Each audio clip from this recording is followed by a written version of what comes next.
கதைகளின் உலகத்தை காண கதைகளின் உலகம் சேனலுடன் இணைந்திருங்கள்.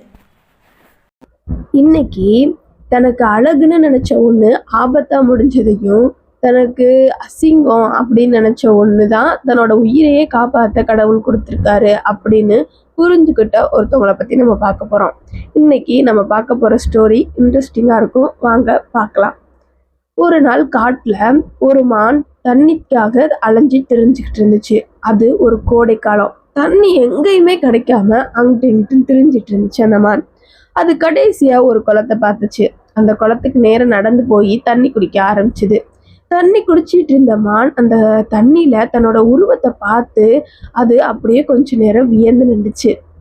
தண்ணியில தன்னோட உருவத்தை பார்த்த மான் அப்படியே அதோட கண்ணு அதோட 2 கொம்புகளுக்கு நடுவுல போச்சு. தன்னோட கொம்புகளை பார்த்த அந்த மான் நினைச்சிச்சு, இந்த கொம்புகளை கடவுள் எனக்கு கொடுத்திருக்கிறது எவ்வளோ அழகா இருக்கு. இந்த கொம்புகள் தான் எனக்கு அழகை சேர்க்குது.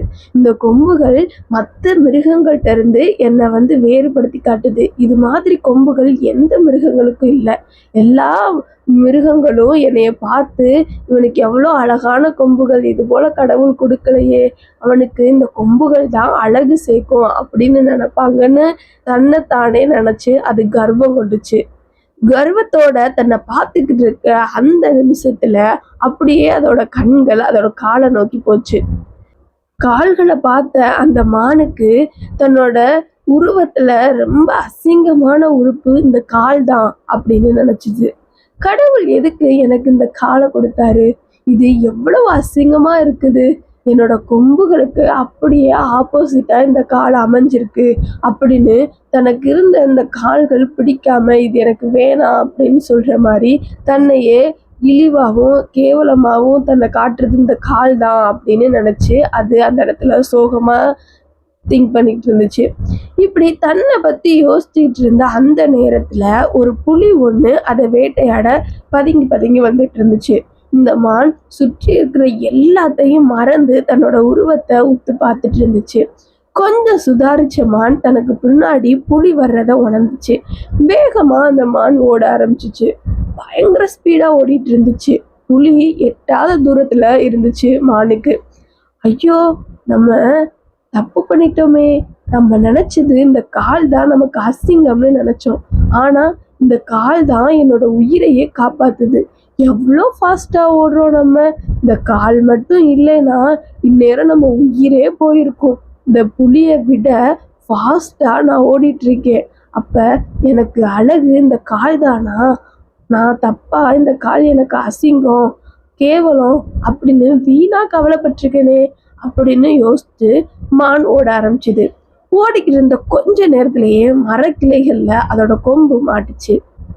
ஐயோ, என்னோட அழகுன்னு நினைச்ச கொம்பு எனக்கு ஆபத்தா முடிய போதே. இந்த கொம்பை நினைச்சு நான் எவ்வளோ கர்வம் கொண்டேன். ஆனா இந்த கொம்புனால என் உசுரே போயிரும் போலயே. எவ்வளோ தூரத்துல இருந்த புலி பக்கமா வந்துட்டு இருக்கு. என்னாலையும் இந்த கொம்புகளை எடுக்க முடியலையே அப்படின்னு நினைச்சு கொம்புகளை எடுக்க அந்த கிளைகள்ல இருந்து தட்ட எவ்வளவோ முயற்சி பண்ணிச்சு மான். ஆனா அதோட அதிர்ஷ்டம் அதுக்கு அன்னைக்கு கை கொடுக்கல. உடனே அந்த இடத்துல புலி அந்த மானை வேட்டையாடுச்சு. ஆமாங்க, இந்த கதையில இருந்து நம்ம பார்க்கும்போது மான் நினைச்சிச்சு இந்த கொம்பு தான் எனக்கு அழகு, இந்த காட்டுலயே இந்த கொம்பு தான் எனக்கு அழகு சேர்க்குதுன்னு நினைச்சிச்சு. ஆனா அந்த கொம்பு அதோட உயிர் போறதுக்கு காரணமா இருந்துச்சு. அந்த காலை நினைச்சு கேவலமா இழிவா நினைச்சிச்சு. ஆனா அந்த கால் அதுக்கு உயிரை காப்பாத்துறதுக்காக வேகமா ஓடுறதுக்கு உதவி செஞ்சுச்சு. இதே மாதிரிதான் சில நேரங்கள்ல நம்ம கருப்பு, நம்ம வெள்ளையா இருந்தா எவ்வளவு நல்லா இருந்திருக்கும், நம்ம குட்டை, நம்ம நெட்டையா இருந்தா எவ்வளவா நல்லா இருந்திருக்கும், இப்படின்னு சில கவலைகள் நமக்குள்ள வரும். எப்போதுமே நாம அழகுதான். நம்மளை நம்ம நேசிப்போம். இந்த கதை உங்களுக்கு பிடிச்சிருந்துச்சுன்னா இந்த ஸ்டோரியை பத்தி நீங்க என்ன நினைக்கிறீங்கன்னு கமெண்ட் பாக்ஸ்ல கமெண்ட் பண்ணுங்க. இது மாதிரி நிறைய ஸ்டோரிஸ் நம்மளோட சேனல்ல இருக்கு. அதையும் கொஞ்சம் வாட்ச் பண்ணுங்க. பாய். இன்னைக்கு நம்ம பார்க்க போற ஸ்டோரியோட பேரு இன்பமும் துன்பமும் அவரவர் எண்ணம் போல அப்படின்னு சொல்ற இந்த தலைப்புக்கு ஏத்த மாதிரி ஒரு ஸ்டோரி பார்க்க போறோம். இந்த ஸ்டோரியோட எண்டிங்க நீங்க தான் முடிவு பண்ண போறீங்க. அப்படி என்ன ஸ்டோரின்னு பாக்குறீங்களா? வாங்க பார்க்கலாம். சுப்புராஜ்னு சொல்ற ஒரு விவசாயி ஒருத்தவர் வாழ்ந்து வந்தாரு.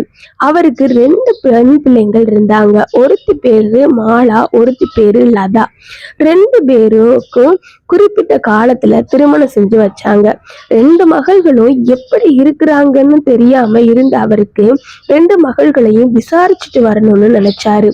2 பேரையும் பாக்குறதுக்காக ஒவ்வொரு மாதம் ஒவ்வொருவரோட வீட்டுக்கு போகலான்னு முடிவெடுத்திருந்தாரு. முதல் மாதம் மாலா வீட்டுக்கு கடந்து போனாரு இந்த சுப்புராஜ். மகளை பார்த்தவும் ரொம்ப சந்தோஷம். அவளும் இவரை 2 நாட்கள் நல்லா பார்த்துக்கிட்டா. கடைசியா வீடு திரும்பும் போது மகள்கிட்ட, ஏமா நீ நல்லா இருக்கிறியா அப்படின்னு மாலாவை பார்த்து கேட்டாரு அப்பா. இதை கேட்ட மாலா சொன்னா, அப்பா எனக்கு என்னப்பா, நான் நல்லா இருக்கிறேன்ப்பா. இன்னும் கொஞ்ச நாள்ல நல்ல மழை பெஞ்சிச்சுன்னா எங்க விவசாயம் செழிக்கும், எங்களுக்கும் நல்ல அறுவடை கிடைக்கும், நல்ல லாபமும் கிடைக்கும் அப்படின்னு சொன்னா மூத்தவ. இதை கேட்ட அப்பாவுக்கு ரொம்ப சந்தோஷம். அப்பா நல்ல மழை வரட்டும் இந்த வாட்ட, அப்பந்தான் என் மகளோட விவசாயம் நல்லா செழிக்கும் அப்படின்னு சொல்லி புலம்பிக்கிட்டே போனாரு வீட்டுக்கு. அடுத்த மாதம் லதா வீட்டுக்கு போனாரு. லதாவும் 2 நாளா அப்பாவை நல்லா பாத்துக்கிட்டா. லதா வீட்டுல இருந்து கிளம்பும் போது மகளை பார்த்து, ஏமா நீ நல்லா இருக்கிறியா, எந்த கஷ்டமும் இல்லையே அப்படின்னு கேட்டாரு. இதை கேட்ட லதா, அப்பா எனக்கு என்னப்பா, நல்லா இருக்கிறோம்ப்பா. செங்கல் சுட்டு பண்ண வேண்டிய காலம் வந்துருச்சு. இந்த மாதம் மழை இல்லாம இருந்தா நல்லா இருக்கும். சுட்டெரிக்கிற வெயில் தான் இப்போதைக்கு எங்களுக்கு தேவை. மழை மட்டும் வந்துச்சுன்னா எனக்கு நஷ்டமாயிரும்பா. மழை இல்லாம இருந்துச்சுன்னா எனக்கு நல்ல வருமானம் கிடைக்கும் அப்படின்னு சொன்னாரு. இதை கேட்ட அப்பா என்ன மனசுக்குள்ளேயே நினைச்சாரு, மூத்தவ மழை வேணும்னு நினைக்கிறா, இவ மழை வேணான்னு நினைக்கிறா. கடவுளே, இது நீங்க தான் பாத்துக்கிறணும் அப்படின்னு நினைச்சிட்டு அங்க இருந்து புறப்பட்டாரு. இப்ப இந்த கதையில இருந்து நீங்க என்ன நினைக்கிறீங்க? ஒவ்வொருத்தவங்களுக்கும் ஒவ்வொரு எண்ணங்கள் இருக்கும். சில பேருக்கு துன்பமா தோன்றது இன்னொருத்தவங்களுக்கு இன்பமா இருக்கும். சில பேருக்கு நஷ்டம் ஏற்படும் போது சிலருக்கு லாபம் ஏற்படும். சிலருக்கு கசப்பு ஏற்படும் போது சில பேருக்கு இனிமை ஏற்படும்.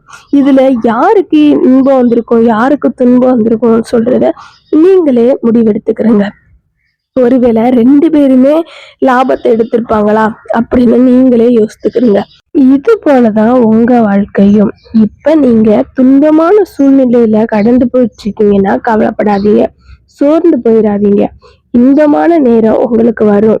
கடவுள் அதை உங்களுக்குன்னு வச்சிருப்பாரு. அதனால நம்பிக்கையோட காத்துருங்க.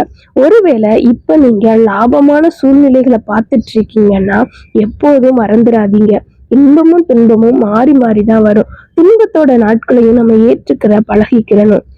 இந்த கதை உங்களுக்கு பிடிச்சிருந்துச்சுன்னா இந்த வீடியோவுக்கு லைக் பண்ணுங்க. இதை பத்தி உங்களோட கருத்தையும் எங்களுக்கு ஷேர் பண்ணுங்க. இது மாதிரி நிறைய ஸ்டோரிஸ் நம்மளோட சேனல்ல இருக்கு, அதையும் கொஞ்சம் வாட்ச் பண்ணுங்க.